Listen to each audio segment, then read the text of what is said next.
Well, everyone, welcome to World at War Comics. Back again, Mr. Mario Long, writer and creator of God Tier. As you can see, he's all decked out, man. Mario, it is a pleasure to see you again, man. And this time I actually have gotten through volume one, and I can't wait to dig into that. But before we do, what's been going on with you, my friend? Well, first off, Tommy, thanks for having me here. Again, it's really great to see you. I'm actually just trying to see what you have behind you in the wall there. Yeah. Checking out all your gear. Very Yeah, nice, very nice. yeah, I got. Yeah. I just got back from actually a tour. I guess you could call it a book tour. I was in the U.S. for about 5 weeks, and that was just an amazing experience. Being able to meet people. And introducing God tier to people and actually meeting people who've actually read it. So that was a pretty cool experience. Yeah. So where did your tour take place in the States? Were you mainly on the East Coast, or did you kind of go back and forth a little bit? Coast to coast. We Coast to actually coast. started off with a bang. I started off at San Diego Comic Con. Nice. I did some book signings there, and I spoke on a panel, which that was a like one of those bucket list things to speak on a panel at the San Diego Comic Con about manga in the U.S. And yeah, and that was actually my first San Diego Comic Con as well. Oh. I've never been, right? So it was just a bit overwhelming, just how large the event is, the scale of it, and then how many kind of different things are there. You know, it's not just comics. Obviously, it's movies. There's anime. There's cosplay. Just it's just like this melting pot of different cool stuff. So that was the start of the trip, and then LA just for a very short time for some business meetings, and then I flew back to Michigan. I'm from Michigan, the Detroit metro area, so I had a chance to see my family, Nice. spend some time with my parents and all of my my siblings and cousins and friends, and then I did a book signing event at a really cool comic shop in Michigan called Vault of Midnight. Vault, Midnight. Vault, Vault of Midnight. If you're ever in Michigan and you're in either downtown Detroit, Ann Arbor, and I think the other one's in either Grand Rapids or Lansing. I should have known that, but there's another location a little bit further north. But really fantastic comic shop, and did a book signing there. That was really cool, and then actually a speaker event at the Detroit Public Library. And if you've never been to Detroit or ever been to the library there, it's an amazing space, huge, massive venue. I shouldn't say venue, but it's a really cool place with a lot of history to it. Um, and then I finished up my tour in New York. I had a panel at Anime NYC, and then did book signings 3 days in a row at the Mad Cave Studio Nakama Press booth. And so yeah, shout out to Mad Cave and Nakama Press. It was a really great event, and same thing in San Diego as well. They took care of me and my team. That's incredible. I mean, you started at kind of the mecca of nerdom in San Yeah. Diego because it has like over the years, back 25 years ago, it was just like a small little room with a few creators and on the comic book side, right? So it was Right. really traditionally comic book. And today, I feel like DC and Marvel took a little step back this year from some of the Mm, stuff they used to do, but they still have amazing panels. I think Peacemaker was there. And you're right, it has a little bit of everything. So if comics isn't your mm. thing, they got manga. If manga is not your thing, they got movies. It just is incredible. And it is overwhelming if your first time, man. That's got to be crazy walking Yeah. through that. Yeah, well, what's funny is my first kind of exposure to Japanese anime, one of the first exposures was going to a Comic-Con in Michigan. I think it was like the Novi or is the Dearborn Comic-Con, which was much smaller in scale, obviously. But they one of the guys at the booth had some bootleg Dragon Ball stuff back in the early 90s. And that was how I got into Dragon Ball. But I'm just a huge fan of Comic Cons. I love it. I actually ran into two friends of mine randomly as I was walking in, which what are the odds of that? So it's just great. You see friends that you haven't seen in a while. You meet a lot of new friends, and then you see a lot of really cool people that you never thought you'd have a chance to meet. Like the Aliens cast was there. Had a chance to meet up with them again, and then met Flash Gordon, the original actor for Flash Gordon, had a booth, and then some really cool artists, that I've known. Ryan Benjamin, an artist with DC Marvel Image, had a chance to see him and his family. And then I met a lot of really cool other artists that I didn't think I'd have a chance to meet face to face. And then some really cool writers. I mean, I met Brian K. Vaughan, writer of Why the Last Man, and one of my favorite books at the time right now is Saga. So I had a chance to actually have a call with him afterwards, and um, had pancakes with Frank Miller. Like, That's yeah, random. yeah. I mean, yeah, it was just one of those amazing trips. And then if I could just go on a little tangent for a second. So Please. right after I finished pancakes with Frank Miller and his team, I'm just kind of floating on cloud nine because I just had this really cool experience with someone that I really look up to as a storyteller. And then I kind of got into this line thinking I was walking into the main entrance. And then as I kind of got closer and closer to the building, I realized I was heading into Hall H, Yeah. and like I didn't have a ticket or whatever to get into Hall H, or I didn't wait in line for 5 hours or whatever, and I don't know where I'm going or who I'm seeing. So I go into Hall H, and then they bring out Queen Latifah. So I'm like, oh, okay, this is I wasn't expecting that. um and then they bring out and I always slaughter this guy's name, but is it Gil Toro, the director of the Shape of Water, Pacific Rim, Oh Pan's yeah. Labyrinth. Yeah, I don't know how to pronounce it. It's And I know the internet is gonna like roast me for not knowing this, but I'm actually a huge fan of his work as well. So he comes out, and I'm like, yeah. oh wow, awesome! If it's just Guillermo him, I'm good. del Toro. Del Toro. Yes, yeah, Yes. Yeah. I got Gilmer. you. I His got you. first name is like my Achilles Yeah, heel Guillermo. for some reason. Guillermo. Guillermo, Guillermo. Guillermo, Yeah. Guillermo. Okay, now I have it, Guillermo. So internet, please don't roast me.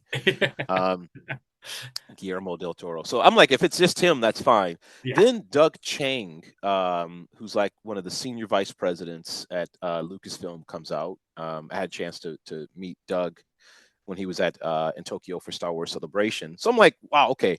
And then they go, and making his first Comic Con appearance in 50 years is George Lucas.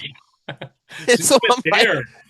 and so yeah, it was just a really cool chance to be a comic book fan again, and like a sci-fi fan, and Yeah. it was just such an amazing experience, honestly. And so much of it was like serendipity, just being in the right place at the right time, or having someone that I know saying, "Hey, join this party afterwards," or yeah, it was just so much good energy. I had an amazing time. And Anime NYC at the end of it was just an amazing bookmark because that was also a huge event, Yeah. huge event. And actually, by the time I had gotten to New York, I guess some of like our social media things had started to kind of permeate.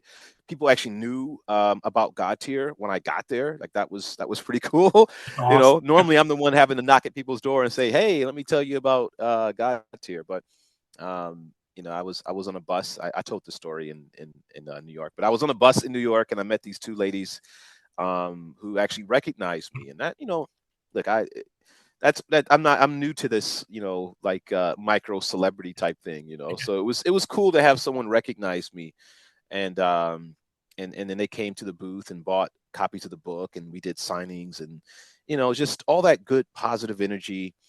It was an amazing experience. So to give you a long 10-minute answer to a short question, No, I love it. yeah, I had a really great time. That was my first time in the U.S. in over a year, and so it was just beautiful. I had a really great time. I can't wait to go back. Actually, So is the idea that maybe you'll be attending San Diego on an annual basis, or have you even thought about that? Yeah. definitely no. As soon as I got there, I mean, like literally the first second I looked at it from the outside, I said, "This is where I need to be."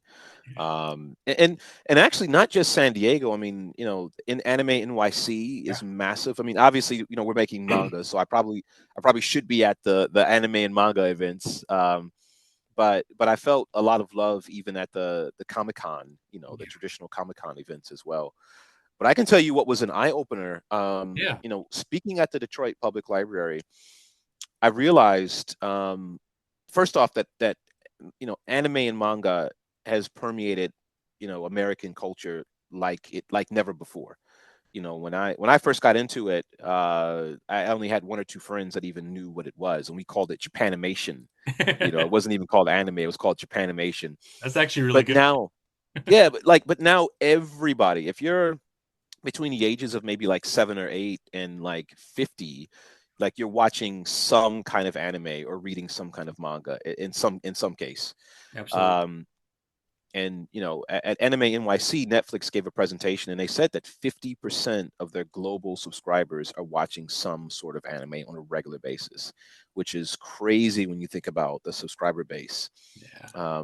So anyway, uh, libraries have manga sections. So Yeah. maybe I'm rambling a bit here, but No, if no, you think about it, absolutely. Yeah. Please. right? Yeah, and so it's a great way to kind of to advocate literacy and kind of get kids, especially younger kids, to go to the library again and to read books. And so I realize that's a focus that I really want to put a lot of my attention into is just making sure I'm touring a lot of the libraries when I go back and having a chance to go to some of the larger ones as well as some of the smaller ones, and then kind of be an advocate for manga and just reading and literacy in general.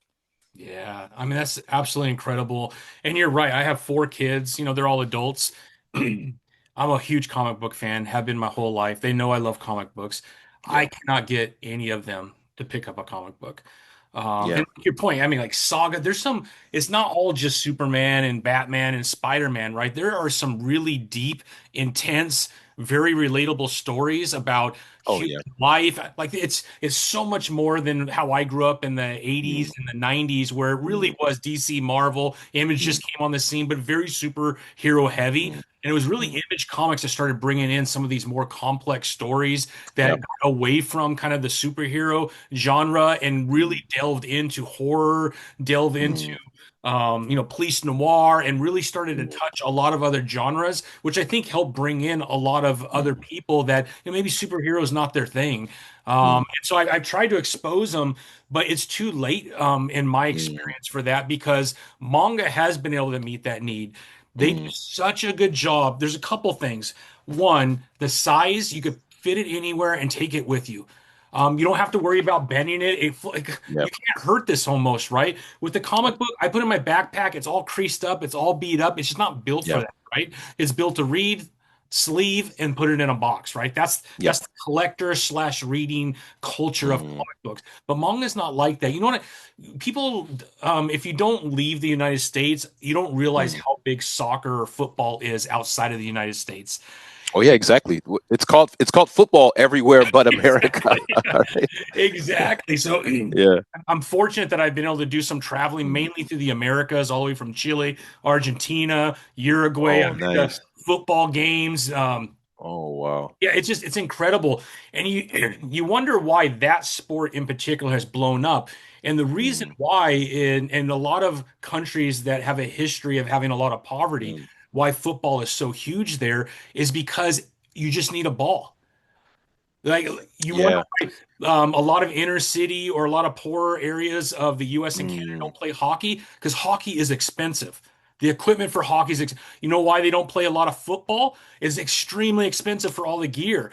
But yep. soccer or football, you have a ball. Basketball, if you can find a hoop and a ball, you're done, right? So those sports globally, I Mm, feel like have exploded because the entry into those sports is very simple for the most common people within those cultures. I think manga has tapped into that. For wow. $7, $8, you're getting, Mm, I don't know how many pages this one is, your first issue. It's a lot, man. It's a lot of content, 10 bucks. yeah. You know what I mean? So for a comic book, they're 4.99, 6.99, you're getting Yep. 24 pages. The art's amazing, and this is no shot at comic Mm. books. I love comic books. So I'm Likewise, me as well. I think like we yeah, talked last time. I've got over 2,000 comic books in my house in Tokyo, which is crazy. that's crazy. Uh, but yeah, I'm a lifelong fan of comics. But you're right, and I've never thought of that. That's such a perfect analogy when you think of like what the barrier of entry is, right? And how difficult is it to maintain whatever your hobby is. You only need to have one series. If you're going to read One Piece or God Tier or Bleach. It's just one book, Yeah. right? And it's not like, I sometimes I try, and I'm a huge X-Men fan, and this is no bash at Marvel or X-Men. I'm a huge X-Men fan, but I haven't read it in a few years. When I go into into the comic shop to get an issue, I don't know where I am. You know what I mean? I don't, well, who's this guy and why is he in the X-Men? And okay, I have to go get this issue. And actually, well, there's a spinoff. I have to buy these books. And actually, no, I got to buy Spider-Man now to fit. It's just, there's a lot that's being asked, I think, that you don't quite get with manga. You can just get one series, stick to it, and you'll get some kind of ending in most cases, right? You'll get some kind of definitive ending to the story. Yeah. And I So think people true. appreciate that. Oh, 100%. So I'm a big Green Lantern fan. Jeremy Adams, who Yeah. you got to meet at San Diego, one of the kindest guys you'll ever meet. Mm. He's writing Flash Gordon for Mad Cape, but at Oh, yeah. DC, he's writing Green Lantern. And right Mhm. now, they have the Starbreaker arc taking place at six Mm. issues. It's going to cost me $30 for those six issues, which we Mm. equates to about 120 pages. But I have Yeah. to wait 6 months to get through the whole title. Again, no Mm. shade. That's just how comics are. Yeah. I read this and I got the whole thing for this Mm. for 33% of the price. Yeah. And I got the whole so I mean that's why manga I think Mm. is winning is Mm. because they've been able to give people complete stories at an affordable price and you could fit this Mhm. almost anywhere. And I think comic books really need to start to look at that. Not that they need to move that way 100%. Mm. And I will tell you, because of the popularity of manga, DC came out with their compact editions. Yeah, I just saw those at Volta at night. I bought Hush. I bought Yes, Hush, and then and so when I first saw that, I thought, why would you make us like a smaller trade paperback? And it took a second for it to hit me that, oh, it's manga size, it's manga right? size. That is Yeah. brilliant. So if you go to like Yeah. comic book numbers are really hard to find. They don't share it anymore. And I don't know Mhm. all the reasons, and I'm not going to share conspiracies or anything, but Mhm. for whatever reason, it's really hard to get data. There's Yeah. only one data, and I can't, it's like IV2, it's called, or IVC. And what it is there's like 200 comic book shops across the US that use a system, and that system shares the data. So we kind Yeah. of have these small sample sizes of how a comic could be doing. But with Barnes and Noble and other bookstores, you get Mhm. data Mhm. down to the unit level, how many units per week per store, all that. And if you look at the top 10 graphic novels, I think it was six of the 10 or seven of the 10 were these compact books. Yeah. So when we talk Yeah. about the barrier to entry, this is how you do it. And I think DC Mm. right now is winning. Marvel tried it, and I love it. I bought all four that they come out with so far because, the Fantastic Four from Hickman was a great Mhm. story. It's about an inch bigger. Like I don't know what they were thinking. It's bigger. It's Oh, 14.99. I'm like, I don't think yeah. they understand what the consumer has been Yeah. trained to do because of people like you creating these amazing stories at affordable prices, and you're just getting everything in one piece. And DC has come closest. So, anyways, I've been on a Yeah. tangent, but I think that is why manga has exploded. So when I tell you my kids don't read comic books, they're going to see the opening of Demon Slayer right now. Yeah. Yeah. Won't read So a comic book, but they are yeah. stuck on Netflix for Demon Slayer. Yeah, it is what it is, man, and I love it too. It's all good. So So I came up in during like the prospector era of comics, where people were buying comics and buying number ones because it was an investment back in the 90s. And I had a wizard comic, guide. And once that bubble burst, I kept collecting. And I think I was in denial that I was just a big nerd. But I said, okay, I'm gonna still invest because one day I'll have kids and I'll give this to my children as an investment, and they'll cherish this treasure trove of stuff. So I bring all my stuff to Japan. I have a daughter who's a teenager and a son who at that time was like maybe 10. And I go, son, here it is. This is, the arc of Of the and covenant. he yeah, like he flicks through it, like, and he might have picked up one issue of like Black Panther and just kind of looked at it, and he was like, eh. And it was just like, I've been collecting. This is like 30 years, 40 years of my life, and and so I think you're right. It's just a different generation, and I really hope that DC, Marvel, and a lot of these other publishers understand what's happening and the change that's happening, that's already happened. It's not happening, it's already happened. Yeah. And if they want to survive, you have to adapt. You have to find some way to, without alienating, obviously, your old timers, Yeah. like me. You got to still find a way to make sure that they are respected and they're still involved. Yeah. But you can't deny that the large majority of people now are moving in a slightly different direction, Yeah. and you just have to find some way to also welcome them into your sandbox. And I Right. truly hope that they figure that out. Yeah. I think you're right. Image, Dark Horse, all of them now have some kind of non superhero related stories that are doing well. They're also doing manga. Yeah. Dark Horse in particular has a really great portfolio of like legacy manga. Yeah. And Berserk. then Mad Man. Cave, Incredible. Mad Cave, with their different imprints, Maverick and Papercut, they have something that's kind of for everybody. Yeah. And then obviously with Nakama Press now going full steam into manga, I think there's room, and I think that's the great thing about comics is there's room for everybody, especially with anime and manga. I think that's the thing that now comics are different, where you have so many different comics that are made.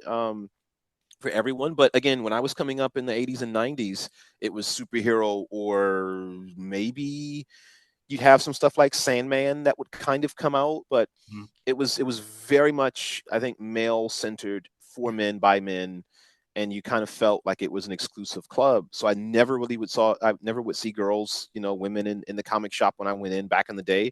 Mhm. And now what I hear from talking to comic book owners is like almost half their customer base, Oh wow. are women, right? Mhm. So things have changed, and I think the thing that manga got decades ago is that you can make a different genre for everybody. Like literally, whatever you are into, there's a genre for it in manga.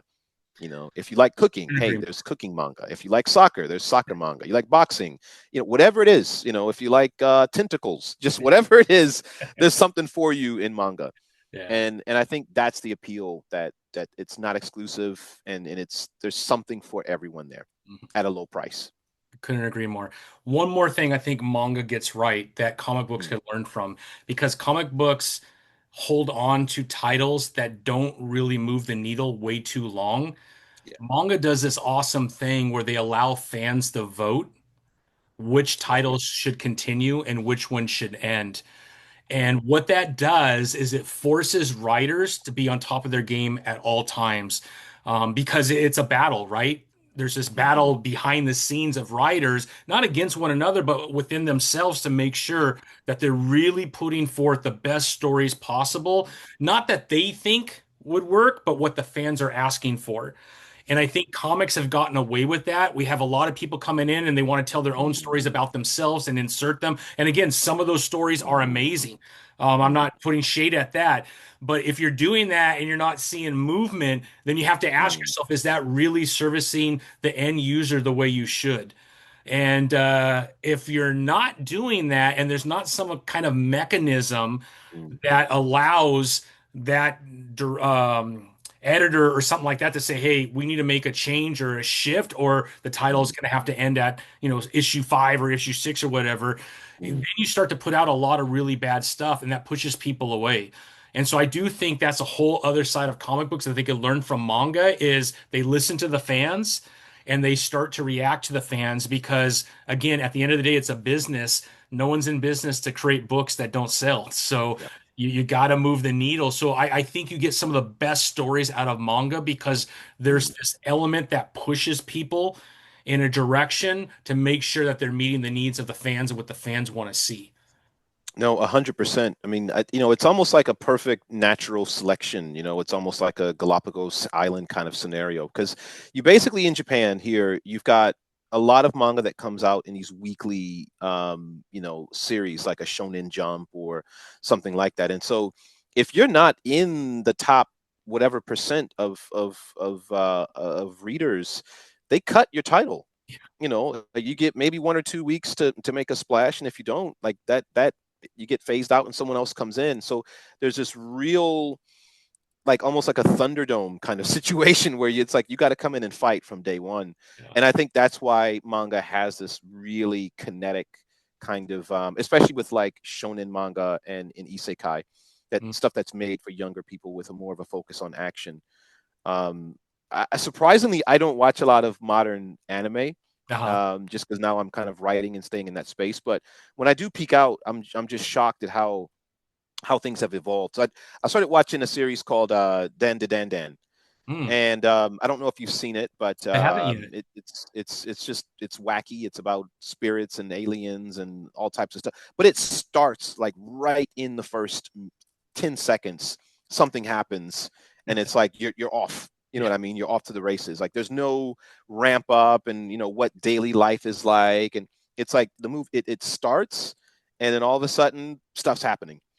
Attack on Titan is the same way. Yeah. Like Yeah, I love Attack on Titan. That's crazy stuff, man. giant looks over the wall and starts eating people. It's like there's no time to waste because the manga's that way. If we spend a lot of time slowly easing into the pool, Mhm. by the time we get there, the water's gone. Yeah, You yeah, know, yeah. and that's an issue for me as a writer. A lot of times I look at stuff as if I'm writing a film.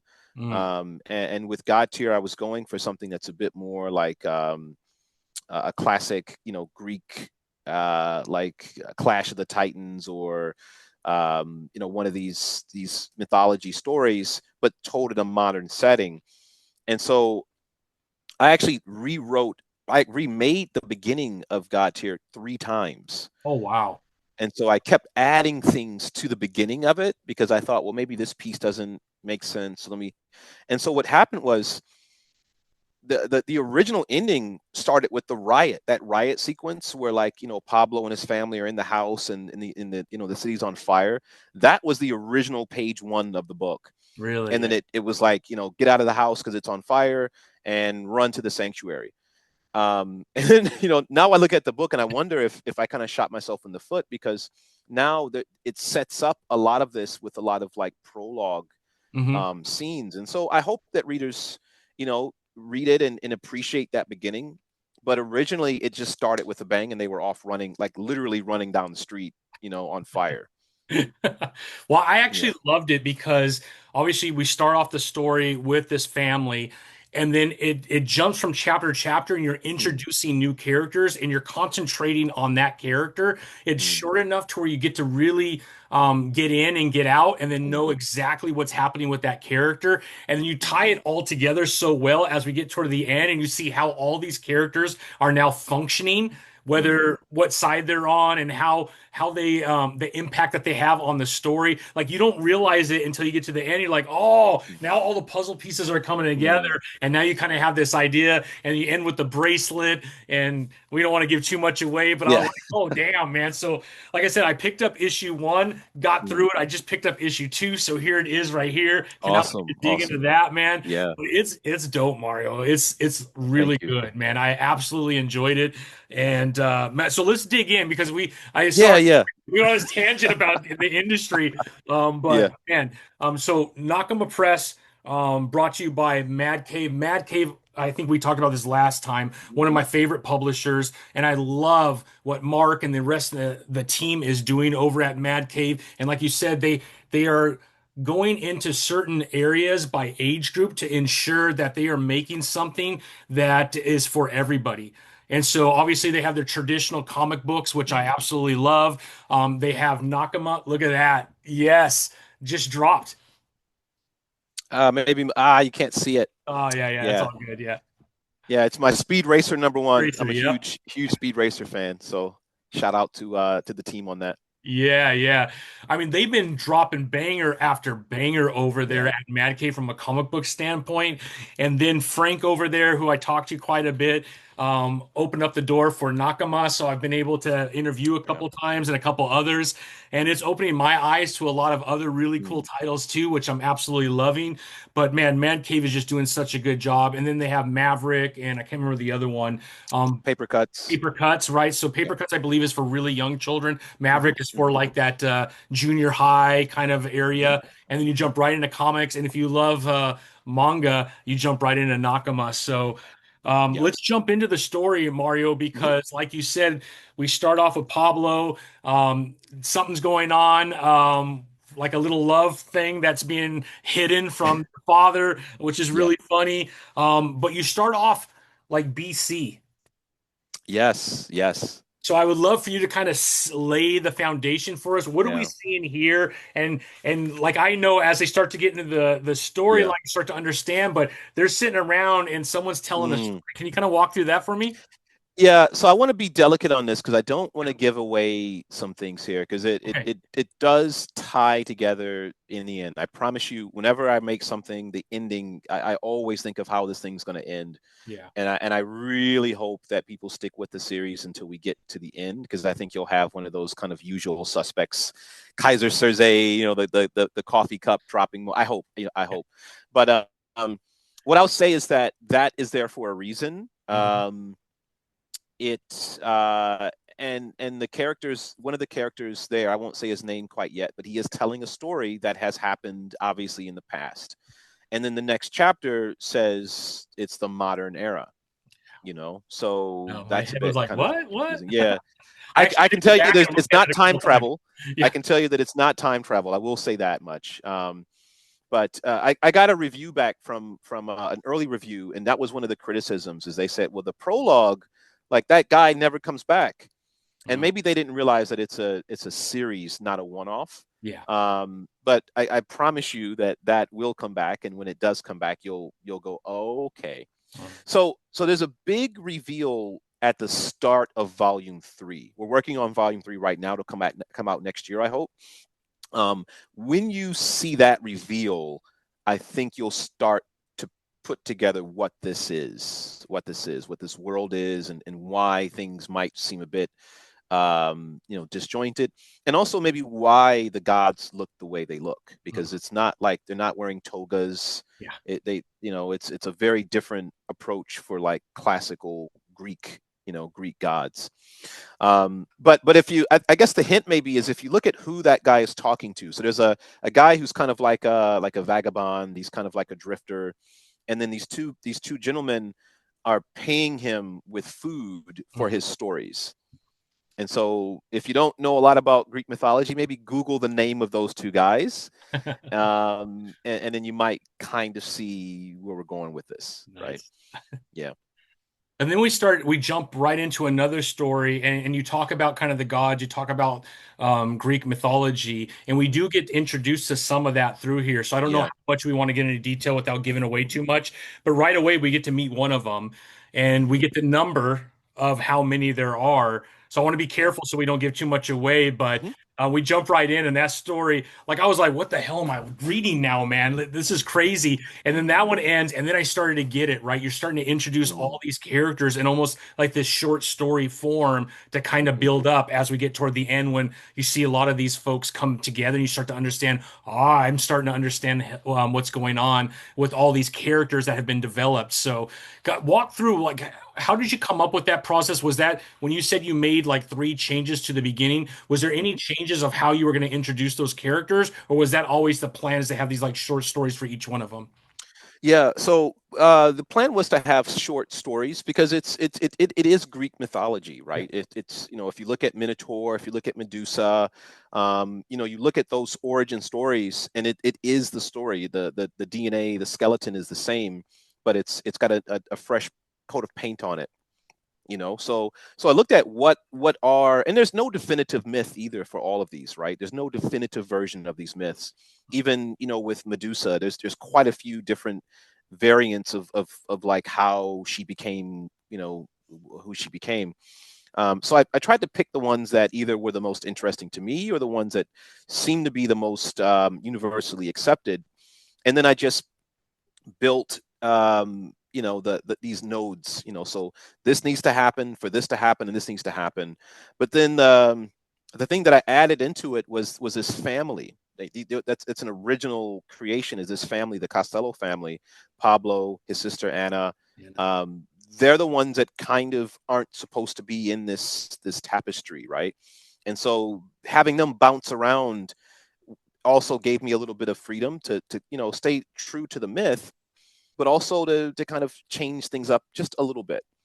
And you'll see as the story goes on, they do cause quite a bit of chaos inadvertently. But now you have certain characters like Perseus, who in this is a police officer, and he actually runs into Minotaur. but if you know the myth of Minotaur, like he doesn't actually, fight Perseus, he fights another guy, Theseus. So now it's like, well, wait a minute, why is this particular hero, this demigod, fighting this particular monster? And it's because of these characters that kind of aren't in the classic, Greek pantheon, kind of causing chaos as they move through the world. But yeah, to answer the question, I wrote it in kind of modules, but all the pieces fit Yeah. back into the real world or the main world, and then it goes someplace that I've already predetermined. Interesting. Yeah, I mean the way it ends, we won't give that away either, but you're like, uh-huh, I see how this could cause some issues in the near future with the way Yeah. that story ended for sure. Yeah. Well, what I really wanted to do with this was one to pay respect to the original Greek myths, but also to kind of show that these myths are a bit older than we knew. A lot of Greek mythology, comes from other places, and if you can look it up and find out where, there's a lot of Egyptian mythology, there's a lot of stuff that even goes back to like Sumeria. But I wanted to kind of show that I don't want to change these stories too radically. It is, the original myth, but it's made in a way that I think will be refreshing and new.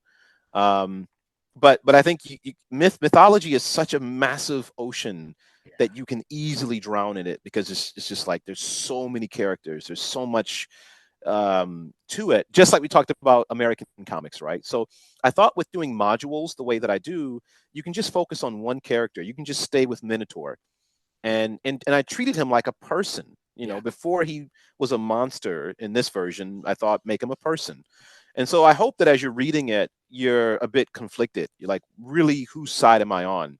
And obviously there's one side they're kind of jerks, Yeah. um, but I hope that people understand why they're doing what they're doing, and especially like with Medusa. I think she has a pretty good reason, I think, to be pissed off. I would think so. Yeah, she's had Yeah, a quite the life-changing event, I think. yeah, and again, that if I haven't really seen a lot of movies or TV shows that show her origin. I'm sure there's stuff out there, but just my exposure. Yeah. Whenever I see the character Medusa, she's already a monster, Yeah. and she's just like a one-dimensional kind of mini boss.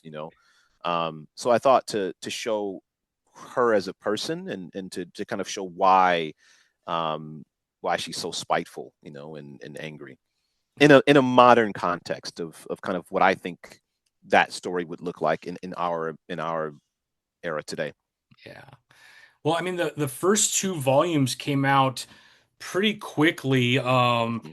And you said volume three. Do you have kind of an idea of how many volumes a certain arc is going to cover yet, or are you kind of Yeah. just playing around with it a little bit? No, no. Like I said, it's all predetermined, predestined. Basically, the first 4 volumes would be the first arc. Okay. But really, from volume 3, the things shift gear. The gear shifts quite dramatically, and things, because you have, like you mentioned, the gods, right? And in volume 1 and volume 2, you kind of see a couple of them, but some things happen in volume 2 that make all the gods suddenly have to pay attention to what's happening, on Earth, and then they come down, and they're not a unified force. Some of them are on one side, some are on another, and so you really have this really rapid escalation of conflict, and then you see that the gods are much more powerful than any other character that you've been introduced to yet, and so there's a lot of like destruction and from these really overpowered characters coming in, and then you find out that there's someone even more powerful than them that you don't want to come out, because they'll cause even more destruction. But the idea that I was hoping is that before we get into all this, like, action figure mashing into each other, that you have the human story, and that you care about the people that are in the middle of this larger than life conflict.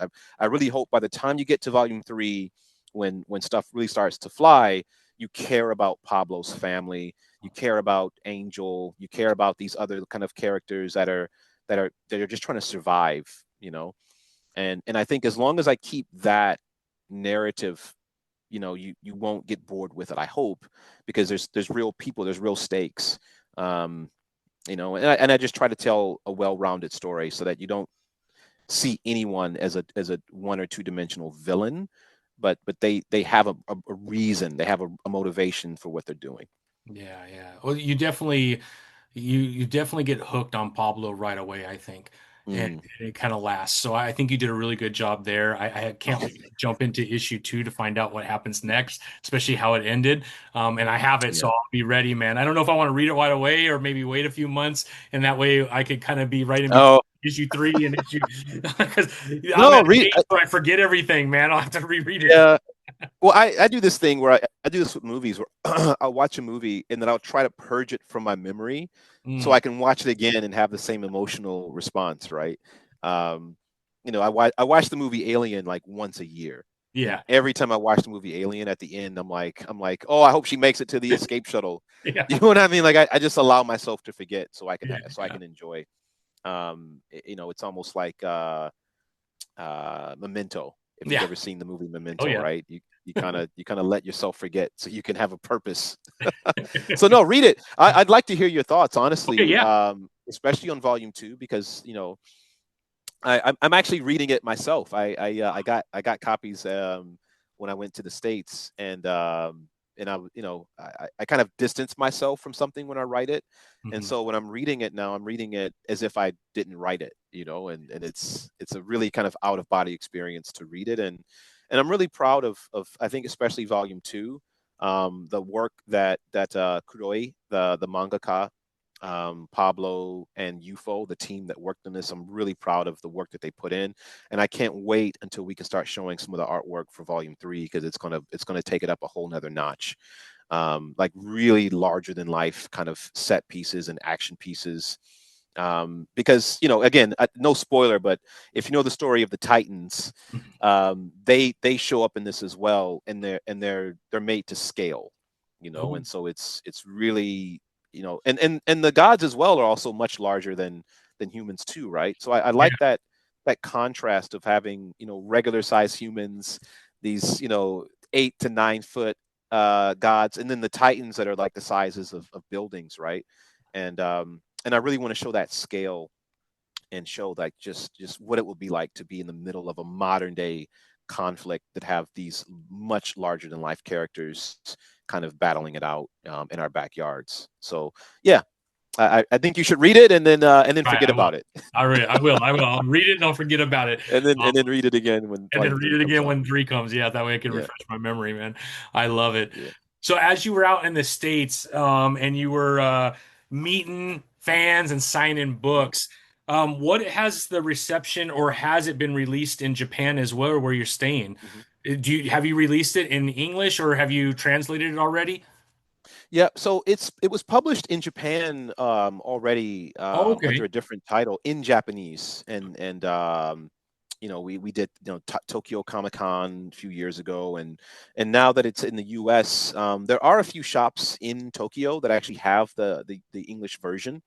Yeah. One of them is called Blister Comics in Akihabara Yeah. in downtown Tokyo. So if anyone's on a vacation and they're watching this and they're thinking of to pick up something for the flight home because you have a 13-hour flight, go to Blister Comics and get God Tier Volume One and Two, and then maybe pick up some other comics. But yeah, the reception was great. I mean, there were some people that actually read Volume One Mhm. that came into Anime NYC to get Volume Two because Nice. we did a pre-release at Anime NYC because it just came out, I think, last week or the week before in the US.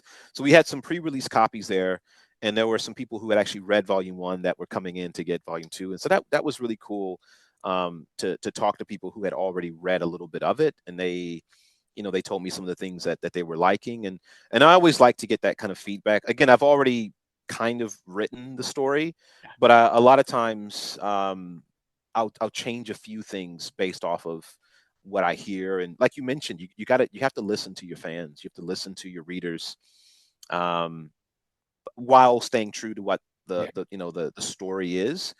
I'll give you an example. So the character Angel, Hmm. um, in the original script, like she shows up. There's a sequence where they're actually looting a store.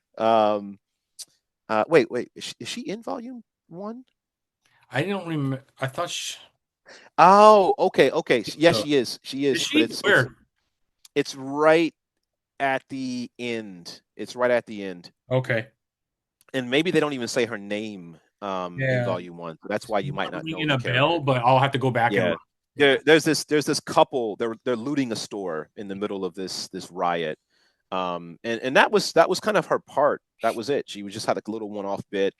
And then Kuroi-chan, the mangaka, gave me this design for her character because I didn't, normally I put really detailed notes in the script of what characters look like. I give reference material, like I'm a bit too much maybe. And for her character, I just had the name and I just said she kind of looks like this a little bit. And then I was really impressed with what I got back from Kuroi. And then that character came to life off of what Kuroi-chan made. So, as you get into volume two, you'll see like she's part of the group now that's trying to survive this situation. And that wasn't something that I had originally plotted out, So now I have this other agent of chaos that isn't supposed to be in Greek mythology, who's kind of, causing things to kind of move around a bit. So my point is that when I talk to people who are reading the books, it wouldn't don't be surprised if maybe some things that I had originally planned to not be a big part become a big part because fans or readers want to see more of it. Yeah. I do believe in giving the reader not fan service, Yeah. but you figure out what people are interested in and you pivot that way. Yeah, I mean, you got to stay true to the Yeah. original, right, storyline and all that. But I think that's really cool that you'd be open for that. I Mm, don't think that happens in American comics very often. I'm mm, sure it does, but I can't think of any instance. But I think that's really cool. And I do know in manga, just talking from other people that are very into it, that at times this has happened in the past. So I think just culturally, it's a little bit different and they're more open to that. And I love that about that. We have I live in Texas near San Antonio, and in Austin, they have a pretty good size anime con every single year. And there is oh a yeah. group there called the Austin, I think it's the Austin Anime Club or something like that. And I got to Oh, meet a okay. couple of the ladies at a small little con in a little town called New Braunfels I went to, and I did a table Mm, there for my own comic. And I got to talking to them, and I let them know, like, hey, this is the first time you came on the podcast. And I was like, mm, I'm interviewing Mario, who is the writer of God Tier. Like, oh yeah, I know mm. about God Tier. I'm like, oh, you already know about the title? He goes, oh yeah, yeah. I guess they shop wherever. Oh, you know what it was? Is what's the website that you could watch anime on your iPad? The app Crunchyroll. Crunchyroll. There was an ad Crunchyroll. on Crunchyroll for God Tier. She goes, oh yeah, I've already kind of know what it's about. It looks pretty awesome. I'm like, Wow. how'd you know? She goes, well, on Crunchyroll there was like an ad. So just so you know, Crunchyroll had something about your title, and I thought that was awesome. The first experience I ever had of someone who knew the title before I had to tell them about it was in Tokyo last year, or no, earlier this year. I was at a university. There was a panel discussion that I wasn't on the panel. I was just there to support some of the panelists.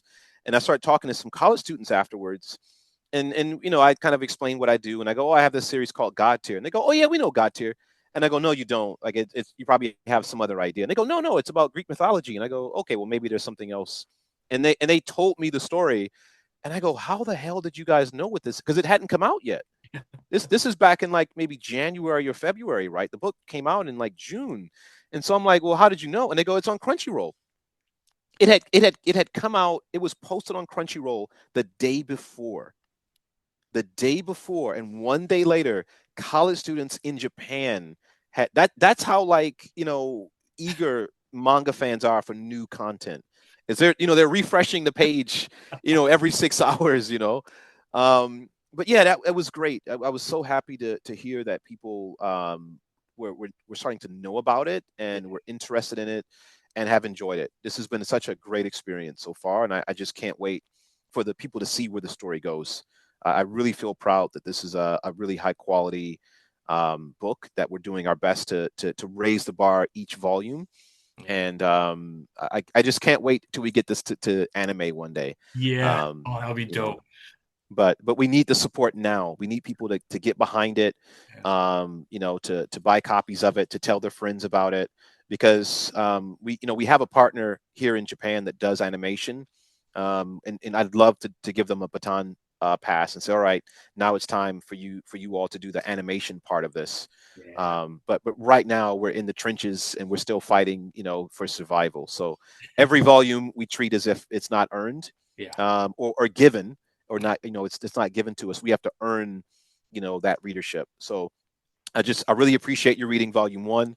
I can't wait to hear what you say about volume two, and buckle up for volume three, because that's where the gods come down with the mighty hammer, so to speak. Love it, man. I love it.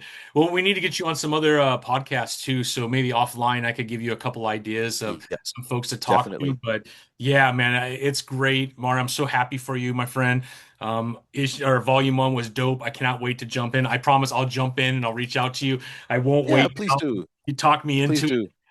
It's hard to not read it anyways, the way volume one ended. I'm kind of itching. I actually kind of took a peek, and the first page of Mm, volume two didn't give it away. So I was like, yeah. but then I was like happy it didn't, because I was like, I'm just gonna wait and read it. So I'll probably jump into it maybe this weekend, but I'll reach out to you. But congratulations for everybody. I'm gonna go ahead and I'm just gonna share the screen real quick just so everyone could see. You could pick it up probably in a bazillion different ways, but right now, you could go over to Nakama Press, go to Mad Cave Studios. I'll put the link below right to your page, and that way people can pick it up right here. So you can purchase it right off the site. Hmm. Actually, the last time you were on, that's when I bought it because they were having a deal. So I'll have to ask Mark how often those deals are happening. Yeah. But I mean, they're so inexpensive, man. Yeah, I mean, it's on Amazon, it's on Crunchyroll, it's on Mad Cave site. I like we talked about before. We do want to support local comic book shops. Yes. Like if you're in Michigan, Vault of Midnight. If you're in Japan, Blister. If you're in wherever you are, check your local comic book shops. But as you know, there's such a disruption right now with comic distribution in the U.S. and it's really wrecking havoc on what comic shop owners are ordering. Yeah. And so I think we're also a part of that ecosystem. And then things with tariffs, and so it really is a tough time, I think, right now for publishers and for retailers. So if you can support them, not just supporting me and my studio and my IP, but Yeah. also support those businesses, because they also have to earn the right to stay in business, right? And we're all in this together, and I don't want to see a day where I go back to Michigan and my local comic book shops are gone because no one went in to buy stuff. So I hope if you have a local comic book shop, you might have to go in and ask them to order it for you Yeah. if they don't have copies of it. But if you can't wait, then hop online and buy it. But if you can, please support your local comic book shops. I think it is important that we keep this mainstay of our culture. Don't let it go the way of video stores. Yeah, You know, exactly. Well, I'll you put know. the ISBN below. All you gotta do is take that to your comic book shop, or they could just look through Lunar or whoever they're pulling from for God tier, and it'll pop right up. But I agree with Yeah, you. yeah. Start there. Yeah. I'm gonna tell kind of an embarrassing funny story. My Yeah. mom was with me in Detroit, and we went into a Barnes and Nobles, and they had a manga section. So I go into the manga section to look for my book, and it wasn't there. So I was like, okay, well maybe it's a bit early for them to carry the book. But I went to this lady that was standing behind the kiosk, and I go, excuse me, could you tell me if you have this book? And then she goes, yeah, what's it called? And I told her the name, and then she starts typing, but I look and she's not typing on the keyboard. And she's like typing on the table, and then she goes, "I'm kidding, I don't work here." And then she just walked off. I just assumed that that she worked there. So I That's thought that cruel, so man. It's kind of cruel. yeah, yeah, yeah. I thought it was hilarious. But then I did find an employee finally, and I checked her name badge to make sure. And so I go, hey, I'm looking for this book. It's called God Tier, and she goes, what's the author's name? And I go, I think his name's Mario Long. Like, and so she looked it up. And again, they didn't have it in stock, but it is in the system. So Oh, if you okay. just go in and you ask for God Tier, or you ask for Mario B Long, Mhm. they can pull it up. So the good thing is it's in the system, and if people ask for it, you can get it. And then hopefully, if enough people bang on the doors, before they open, they'll eventually carry it nationwide. Yeah, So yeah, just absolutely. Yeah. We will do our part, Mario, for you to get the word out and to Thank keep you. spreading it, man. Guys, if you're watching this and you want to read an amazing story with awesome art, I'm telling you, God Tier is it. I will make sure you have the ISBN so you could ask your store to order it for you. But Mario, I always enjoy having conversations with you, my friend. I hope you could come back again. Oh, Um, anytime, Tommy. talk. Anytime. I tell you what, All right, anytime. You're in the golden circle here. So all right. I anytime. And I'm hoping that we get you out here in Tokyo. I mean, the Tokyo Comic Con is in December. And my studio, we actually do parties now here in Japan. So we do art exhibitions for comic book artists and manga artists, and we're doing the actual after party for the Tokyo Comic Con. Hasn't been announced yet. Maybe I'm announcing it here on your yeah, show. But if anyone's going to be in Japan December 5th, 6th, and 7th, that's the Tokyo Comic Con. We will be there with some really cool surprises. And hopefully, Tommy, we get you out here. Maybe not, if not this year, definitely next year. Put that in your calendar. that would And be a we can dream do come. do a That live would be stream a dream come from true to get Tokyo. there, my friend. Yeah. Just between you and I, man, I'm a huge baseball fan. Oh, yeah. All right. I mean, outside of the US, I mean, I've always dreamed of going to a game in Japan, man. Just the fans, the culture, how they enjoy the game, so different from the US, and I want to experience that, man. Yeah, it's a totally different experience to go to a live game in Japan, even from the TV. It's the one sport I'll say where it's actually better to watch live. You know what Really? I mean?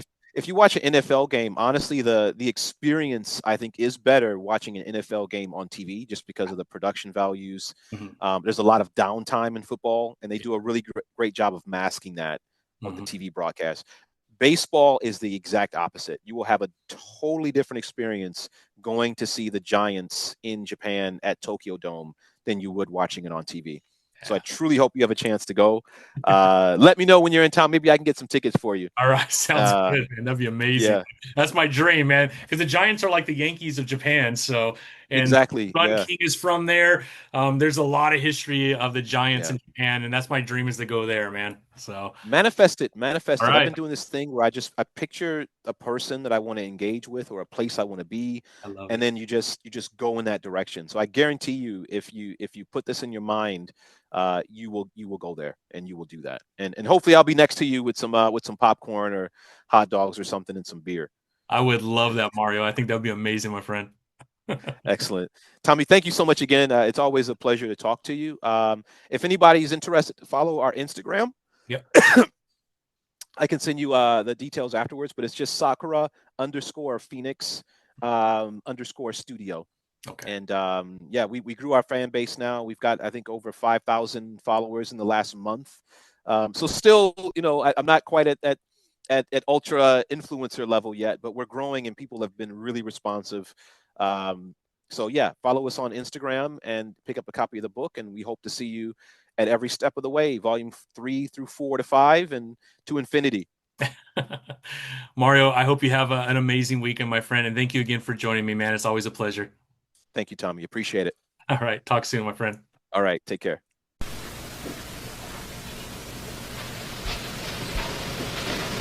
You're still here? It's over. Go home. Go.